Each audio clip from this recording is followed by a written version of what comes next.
Hit foil yet? Coming up. Let it fill.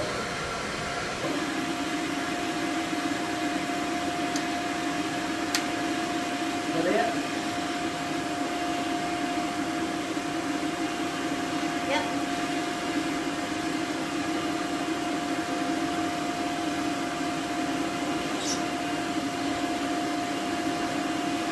Almost took a whole piece. Yeah.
So that third mold was the last one, which usually will fail because by the time you get down to that third one, the iron's cooled off so much it's not going to fail. Hopefully I'll get lucky on the next 6 and we will have that job done, and I will be able to inform her of her job status.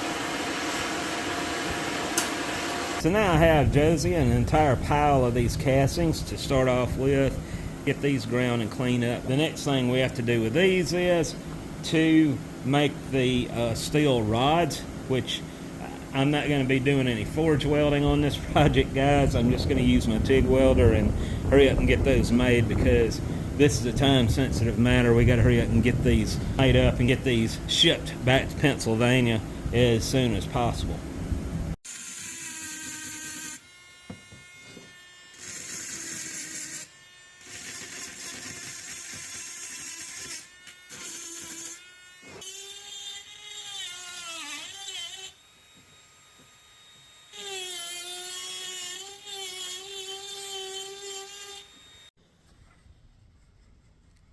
This is parts, and we had to stress relieve them before we could even drill the crazy things. We were eating our drill bits up left and right. And you're going to see a little sand. That always happens every time I stress relieve them, even though you think you got all the sand off. But anyway, we got the castings done. We have them drilled now. And the next step is going to be to make the rods, which are these. You have 2 steel ones and what appears to be a cast one. And the reason I say it's cast, when I went to heat that up and bend it open to get it off of this one, these are the originals, by the way, it snapped and the grain structure looked just like cast iron. Now, I don't know what we're going to do. I plan on just using 1/4-inch round stock because we got to get this job done. She's anxiously waiting on these. We'll fix it to where it looks like the original, but it's probably going to be cold rolled steel, welded. And Josie's going to be doing that. My rinky-dink Porter cable drill press that I got at Lowe's. Probably spent $200 on it, I can't remember. It's ideal for drilling styrofoam.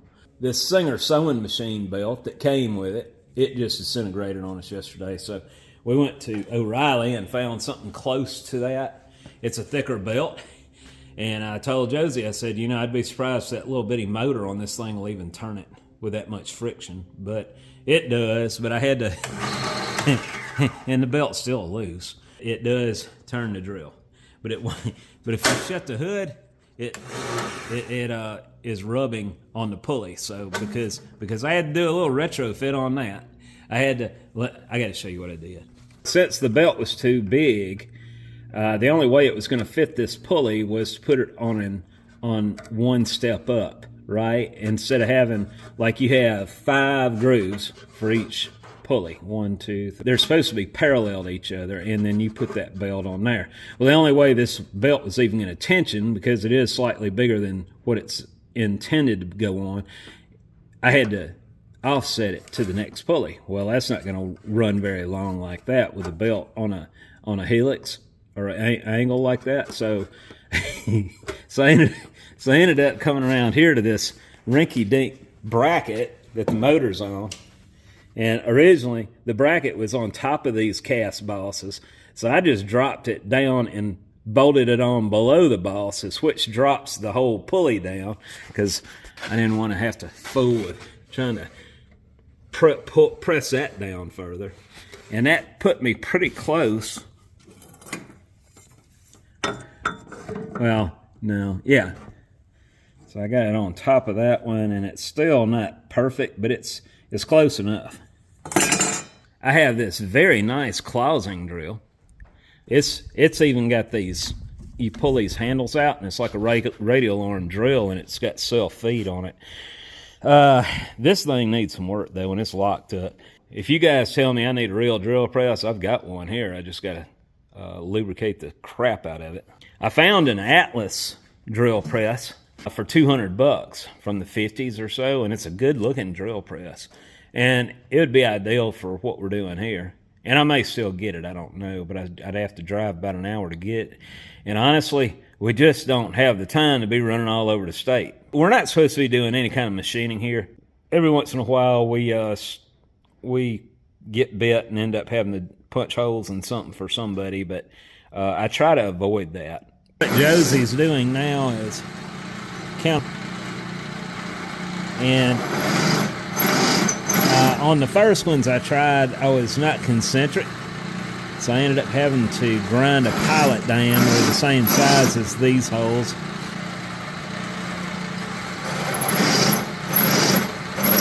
Once we finish this part of it, we're going to get on the rods.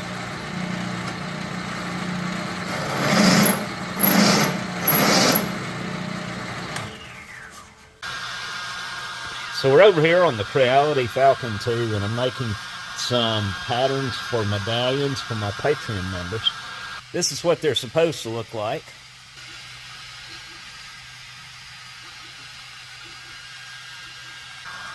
I don't know if you can see the finished product. I tried it with the lettering a lot deeper, and I was losing a lot of the detail on my L's, and I'm still working on that. So this was my first attempt, and see how deep the lettering gets, but it's kind of hard to see in this light, I know. But for some reason it was burning away some of the letters. So I went ahead and I cast a set of them, and of course, you know, it's a rough casting, but when they're cleaned up, they look like this. Of course, when they're cleaned up, I'm going to be hitting the face and taking the tops of the letters down, and you see what I'm talking about the L's and the L and the U. It's not coming out the way I wanted it. So I'm experimenting. I'm doing several different samples to see which one gets me the best results. I will say this has been a dandy, handy machine. And I'm not having to promote it in this video. I just thought I'd mention we have made quite a few things with it in the past. Since we've had this, we've done quite a bit with it. It's been a handy little tool to have. Well, look what just arrived. I had to buy these, by the way. These are new lights that I'm going to be putting up out in the grind area. I'm trying to remember what lumen they are. They're super bright. They're like these UFO lights. They're, I believe, 39,000 lumen. Why they didn't make them 40,000, I don't know. As you can see, they put out quite a bit. So this is my grind area. This is where I do all the destructive stuff. And I'm going to put a light here, there, and there. I'm going to have 4 equally distributed, hoping to get a good, decent illumination throughout this whole floor area. This is what they look like when they're off. Give you an idea. So let's take a look and see what these look like. Also, by the way, I dropped them down from the ceiling about 1.5 feet. I was talking to Stan Zinkoski one day, complaining about my old Walmart special LED lights, and he said they were burning out on me in the first year, and he suggested I probably have them too close to the tin roof, so I'd give these about 1.5 feet space from the tin to help save these, because these things aren't cheap. I'm going to mount these a little differently than I did my original ones. I'm probably going to go back and do them all the same way. These have a tapered pipe thread fitting on them. So I can actually screw I think it's a 1/2 inch or a 3/8 NPT thread. Yeah. 3/8, I believe.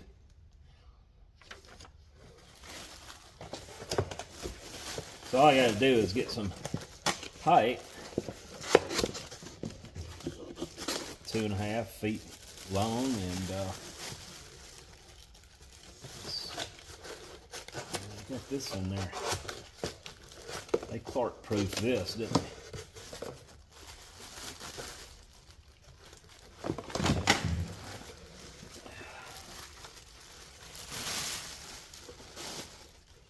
It doesn't. It's not as big as far as the array as the other ones, but if it'll cast that much light, I'm not going to complain.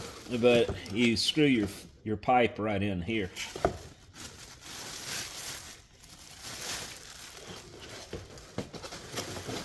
And then I can never pack anything the way it originally was. And this is if you wanted to put a dimmer on them. Of course, you know, I can't see due to eye damage I've had from the furnace over the years, not to mention my age. I'm over 50 now, so I need as much light as I can get. If you have that problem like I do, you know how frustrated I get when I'm in a very dim restaurant and trying to look at the menu, and I have to break out my flashlight on my phone just to read the freaking thing. But anyway, this is the main power cord, and that would go to your dimmer if you wanted to put that on there. And like I said, I never worry about that. And then they come with this eyelet that you screw down in there. But like I said, I'm going to actually screw a pipe in these because I want to stabilize them better, because they are going to be on the outside where there's a lot of wind, and I don't want these things swinging all over the place. Well, I said Josie was going to be making the rods, guys. It looks like I'm doing it. Josie is sick. Let me explain. We just got back from Iowa, so there's been a week gap between what you saw a second ago and now, where we went up there and spent time with her family. In the meantime, she got sick. Also, since we have to stay up there for several days, Dollar is not allowed where we stay. So we leave Dollar with my wife's father. And he has got her hooked on ball games now. She is now officially a Iowa Hawkeye. fan. And as a matter of fact, that's what she's currently doing now as I am out here. Josie's in bed still sick, so we're going to get on this right now. I do want to say we've got all the material here to do this with now, so it won't take long. What I'm going to do is fire the furnace up, and I'm going to use that as a forge, and we're going to just heat the ends of these up, put the bends in them, and then we'll come back and we'll cut them to length and weld the T on the end. But prior to that, I'd like to make a little bending jig I can put in the vise, and we'll do that right now. This is the slowest speed I'm going to be able to go, so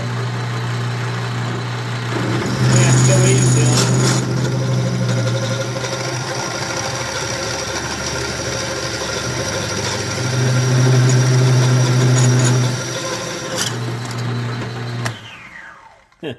I didn't think that thing had the power. This one already had some threads in it. Rusted threads. So I put a little grease in it. Let's see if we can get this to screw down in there.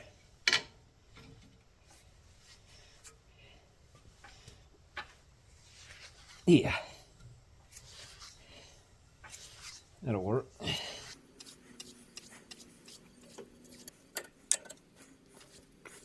Just bottom it out there. I'm going to weld this right there.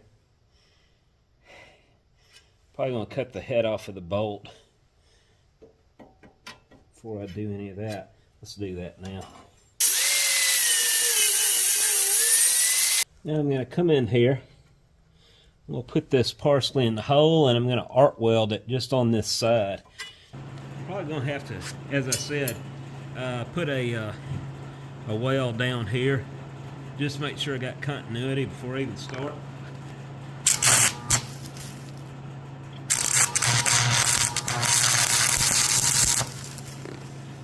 All right.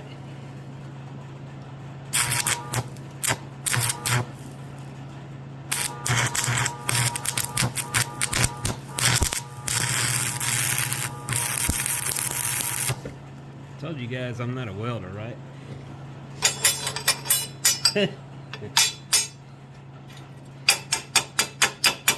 I meant to do that. And I may need to crank that up.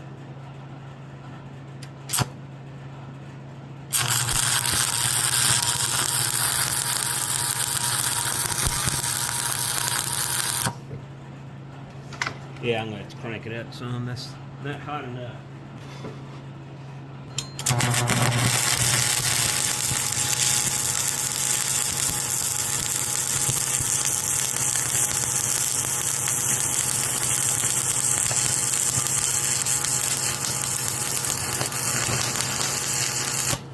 Alright, I feel good about that.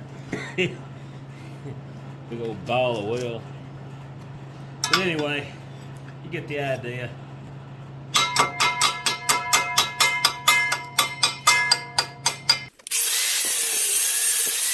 Speaking of welding, and I'm telling you this on behalf of a friend of mine, not myself, of course, never ever store flammable liquids up under the area you're welding, even though it does keep them warm.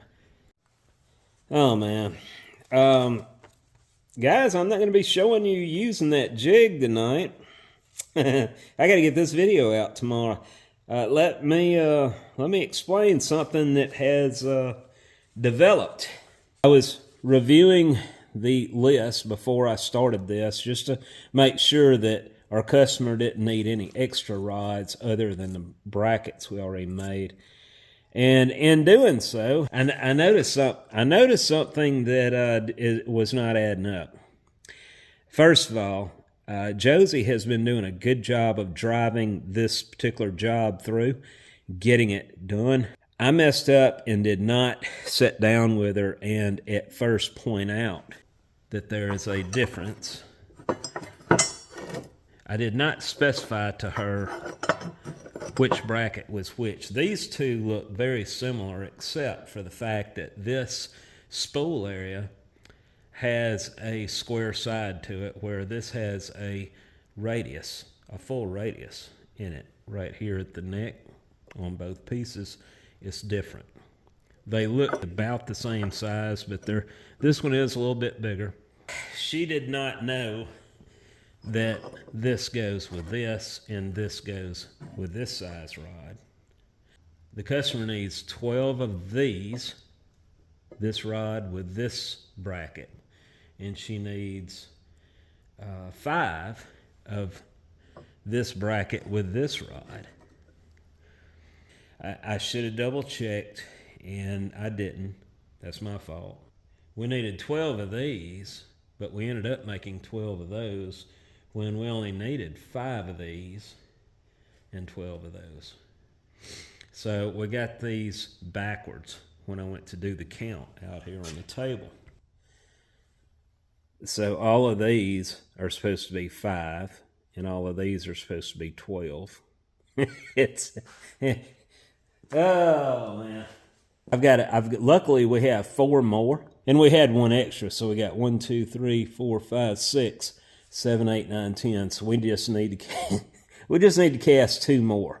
I'm short. I bought too much of the wrong size material to make the rods with now for this job, for this side, and not enough of the other material for this job. So we got to order more still. But there's not going to be any blacksmithing on the end of this video.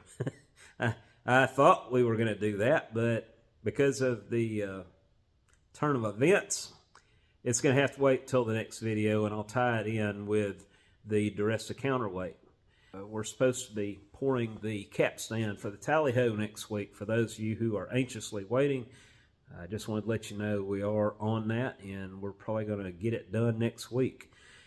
The video for that will probably not be available until the end of the month. I would like to take my time and edit that carefully and make sure that we do our best on that. I always try to do my best, but that particular one's going to get a lot of views, and I would like to spend a little more time on that one.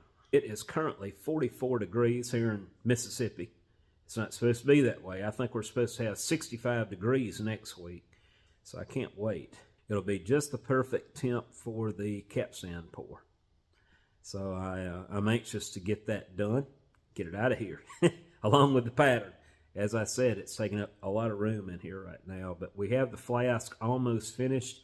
I'm going to be working on that the rest of this evening, along with putting my new lights in. I'm probably going to do that first because it is starting to get dark out there, and I would like to go ahead and see just how much light these are going to cast. I'll show you that in next week's video as well.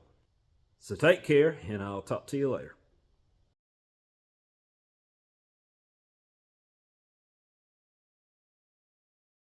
For those who have been asking about the Windy Hill Foundry hats, these are now available on my website, windyhillfoundry.com, under stores, or you can click on the above link. These are on the pricey side, but keep in mind the shipping is included. Have a good day.